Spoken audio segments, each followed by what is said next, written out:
Hello दोस्तों, स्वागत है आपको अपने यूट्यूब चैनल इन कॉन्सेप्ट में। तो आइए दोस्त, आज हम लोग बिहार बोर्ड क्लास 10 के लिए जीव विज्ञान का एक चैप्टर है जय परिकरम। जय परिकरम के अंतर्गत आज हम लोग ऑब्जेक्टिव क्वेश्चन देखेंगे दोस्त। ये आप कहीं भी कोचिंग करते होंगे तो आपको पढ़ाया गया होगा, तो ध्यान दीजिए, ऑब्जेक्टिव आप बनाने की कोशिश कीजिएगा। आइए मेरे साथ देखिएगा। देखिए यहाँ पे सबसे पहला क्वेश्चन है कि मानव हृदय में कितने कोष्ठ होते हैं। मानव हृदय में कितने कोष्ठ होते हैं, कोष्ठ के बेस में भी बोला जाता है दोस्त। कितने होते हैं तो 4 गो होता है। के गो होगा दोस्त? 4 गो हो जाएगा। मानव हृदय में कितने कोष्ठक होते हैं? 4। चलिए क्वेश्चन नंबर दूसरा है कि पौधों या पत्तियों में गैसों का आदान प्रदान किसके द्वारा होता है। पौधों या पत्तियों में गैसों का आदान प्रदान किसके द्वारा होता है? ऑप्शन ए में है शीला, जो कि गलत है। बी में रंध्र हो जाएंगे सही आंसर। पौधों में पत्तियों का गैसों का आदान प्रदान किसके द्वारा होता है दोस्त? तो रंध्र के द्वारा होता है। क्वेश्चन नंबर 3 है कि पौधों में उत्सर्जी पदार्थ है। पौधों में उत्सर्जी पदार्थ यानी पौधा से निकलने वाला पदार्थ क्या है? तो ऑप्शन ए में है गोंद, तो गोंद भी होता है। बी में टैनिन, टैनिन भी होगा। सी में रेजिन, रेजिन भी होगा। इसीलिए यहाँ ऑप्शन डी में दिया है सभी, तो इसका आंसर क्या हो जाएगा? इनमें से सभी, डी हो जाएगा।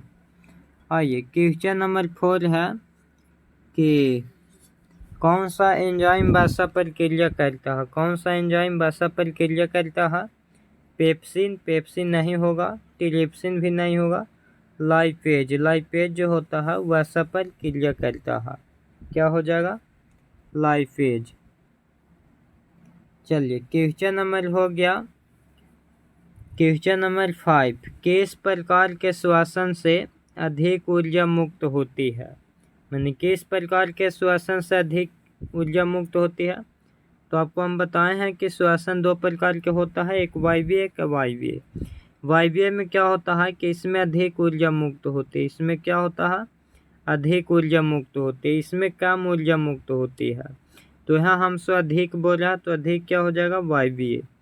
वायवीय आंसर हो जाएगा सही। आइए क्वेश्चन नंबर 6 है कि एक वयस्क मनुष्य के कितने दांत होते हैं। तो आपको पता होगा दोस्त कि एक वयस्क मनुष्य के 32 दांत होते हैं। कितने होते हैं दोस्त? 32 दांत होते हैं।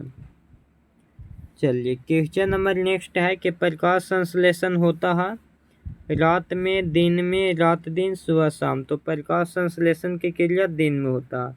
प्रकाश संश्लेषण पौधे में होते हैं। पौधे अपना भोजन प्रकाश संश्लेषण की क्रिया के द्वारा करते हैं। इसमें उनको जरूरी होता है सूर्य का प्रकाश, जल, क्लोरोफिल, ये सब इनको जरूरी होती है। अगला क्वेश्चन है कि शरीर में भोजन का पचना किस प्रकार की अभिक्रिया है। तो देखिए शरीर में भोजन आपको पच गया यानी आपको ऑक्सीकरण हो गया। आइए अगला क्वेश्चन है कि मानव मूत्र में यूरिया की मात्रा कितनी होती है। मानव मूत्र में यूरिया के प्रतिशत में मात्रा पूछ रहा है, तो 2% होता है। कितना होता है दोस्त? 2%। अगला क्वेश्चन नंबर है श्वसन किस प्रकार की रासायनिक अभिक्रिया है।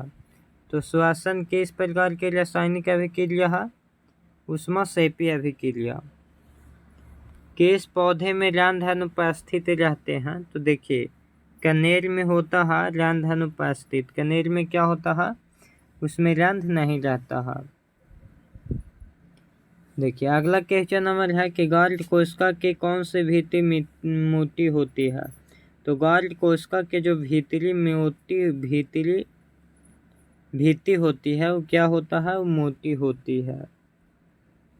चलिए अगला क्वेश्चन नंबर है मिलितो परजीवी का उदाहरण है। तो मिलितो परजीवी के उदाहरण कौन होंगे दोस्त? मिलितो परजीवी के उदाहरण गोवरसत्ता हो जाएंगे। कौन हो जाएंगे? गोवरसत्ता। देखिए अगला क्वेश्चन है कि ट्रैकिया किस जीव का श्वसन अंग है। तो ट्रैकिया किस जीव का श्वसन अंग है? कॉकरोच के। किसका है दोस्त? कॉकरोच के। देखिए अगला है कि लैक्टेस समानता कहाँ पाया जाता है? पीपल में ही पाया जाता है, पीला कनेर में भी, बरगद में भी, इनमें से सभी। तो यही हो जाएगा आंसर, इनमें से सभी।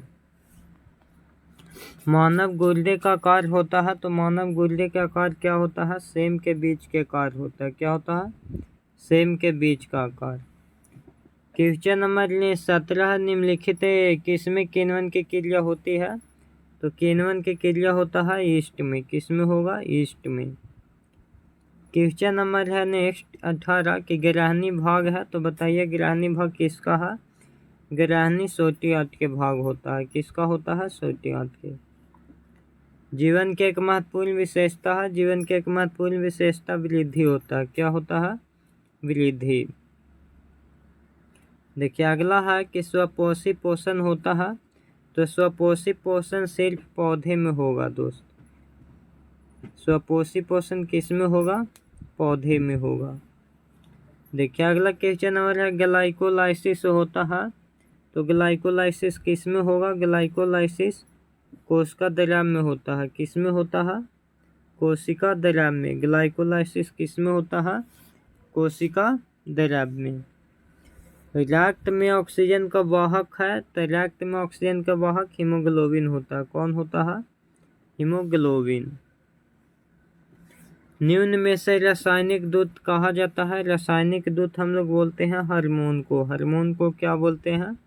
हार्मोन को रासायनिक दूत बोला जाता है। परिशेषिका हिस्सा है। तो परिशेषिका हिस्सा होता है आहार नाल का। परिशेषिका क्या है? आहार नाल का हिस्सा है। अगला है पौधों में प्रकाश संश्लेषण का स्थान है। तो पौधों में प्रकाश संश्लेषण का स्थान क्या हो जाएगा? क्लोरोप्लास्ट हो जाएंगे। क्वेश्चन नंबर नेक्स्ट है कि निम्न में से कौन हेटेरोक्राइन ग्रंथि है? हेटेरोक्राइन ग्रंथि के बारे में पूछ रहा। तो हेटेरोक्राइन ग्रंथि हो जाएगा वृषण। वृषण यकृत होता है जो इस सबसे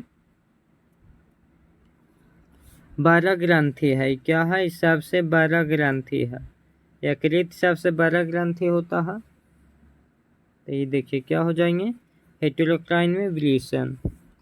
क्वेश्चन नंबर अगला है कि स्वपोषी पोषण के लिए आवश्यक है क्लोरोफिल भी, कार्बन डाइऑक्साइड तथा जल भी, सूर्य के प्रकाश भी, इनमें से सभी। उपरोक्त सभी हो जाएंगे। आइए अगला क्वेश्चन है श्वसन के अंतिम उत्पाद है। तो देखिए श्वसन के अंतिम उत्पाद होता है CO2, H2O और ऊर्जा। मैग्नीशियम पाया जाता है। तो मैग्नीशियम पाया जाता है लाल रक्त कण में। RBC में मैग्नीशियम पाया जाता है। लाल रक्त कण के कारण ही हम लोग को ब्लड ये लाल होता है। किसके कारण होता है? तो हीमोग्लोबिन के कारण लाल होता है।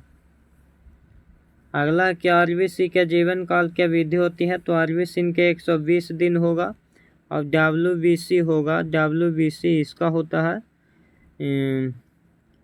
1 या 2 सप्ताह होता है, यानी कि 10 से 20 दिन के आसपास इसका होगा WBC का। चलिए अगला क्वेश्चन नंबर हो गया दांत की सबसे ऊपरी परत है। तो दांत की सबसे ऊपरी परत होता है इनामेल। इनामेल जो होता है वो दांत के सबसे ऊपरी परत होता है। अगला है पौधों में श्वसन होता है। जड़ में भी होता है, पत्तियों में भी होता है, तना में भी होता है। इनमें से सभी ऑप्शन है, तो इनमें से सभी मारेंगे। निम्न में स्वपोषी पोषण कौन है जी? देखिए निम्न, अरे भाई पौधों में श्वसन होता है। ये हो गया है क्वेश्चन। क्वेश्चन है कि निम्न में स्वपोषी कौन है? तो स्वपोषी सिर्फ हरे पौधे होते हैं। स्वपोषी क्या होता है? स्वपोषी हरे पौधे होते हैं। अगला है मानव आहार नाल का सबसे लंबा भाग। देखिए सबसे लंबा बोलेगा तो सोटी आंत होता है। और क्या है? रक्त क्या है? रक्त देखिए एक ऊतक होता है संयोजी ऊतक। संयोजी ऊतक होता है रक्त। रक्त क्या होता है? संयोजी ऊतक होता है। किस जीव हीमोग्लोबिन नहीं होता है? तो मक्खी में हीमोग्लोबिन नहीं होता है। हम लोग में हीमोग्लोबिन के कारण ही रक्त का लाल दिखाई पड़ता है और मक्खी में हीमोग्लोबिन नहीं होता है। हीमोग्लोबिन की कमी से कौन सा रोग होता है? तो हीमोग्लोबिन की कमी से एनीमिया रोग होता है। हीमोग्लोबिन की कमी से कौन सा रोग होगा दोस्त? एनीमिया। मनुष्य के शरीर की सबसे बड़ी ग्रंथि है, तो मनुष्य के शरीर के सबसे बड़ी ग्रंथि हो जाएगा यकृत। मनुष्य के शरीर के सबसे बड़ी ग्रंथि यकृत। मनुष्य के हर नल में अवशेषीय अंग क्या है? अवशेषीय अंग हो जाएंगे अपेंडिक्स। अपेंडिक्स क्या होते हैं? अवशेषीय अंग होते हैं। ऑक्सीजन का वाहक कौन है? तो ऑक्सीजन के वाहक क्या हो जाएंगे? आरबीसी, लाल रक्त कण होंगे जो ऑक्सीजन के वाहक होंगे। तो चलिए दोस्त, सेट 1 में हम लोग देखे 40 क्वेश्चन। इसी प्रकार आगे की क्लास चलते रहेंगे। अगर आपको वीडियो बढ़िया लगेगा तो लाइक करिए, शेयर करिए और सब्सक्राइब जरूर कीजिएगा। जय हिंद दोस्त।